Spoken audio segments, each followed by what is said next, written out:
Hey everyone, and welcome back to our channel. And for those of you who don't know me, hi, I'm Bardo, founder of HouseofNyabinghi, a fashion, lifestyle, and culture e-commerce startup.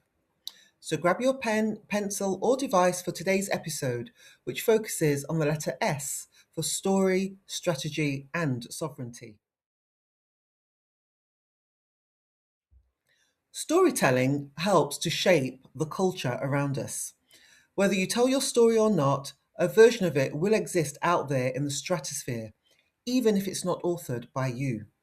In that instance, better to use your pencil, pen, brush, voice, or other tool of choice and unleash yourself creatively to define who you are artistically and unapologetically, rather than suppress what you have to say. Taking this strategy can help you give structure and shape how you wish to be perceived and received as a creative entrepreneur. Plus, by claiming your sovereignty and being the architect of your own creative systems and personal routines, you carve out your deliberate and unique identity that makes it harder for others to copy because you're being authentic to yourself and you make it easier to build rapport with peers and collaborative communities.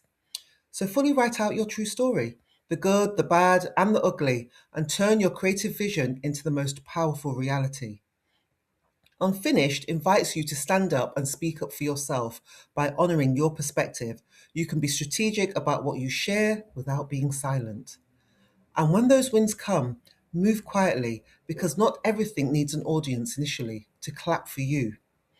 Learn to do that for yourself, by yourself, for your story belongs to you. Now, if something in today's conversation stayed with you, don't rush past it. Instead, sit with it, write it down, then share it if you feel called to.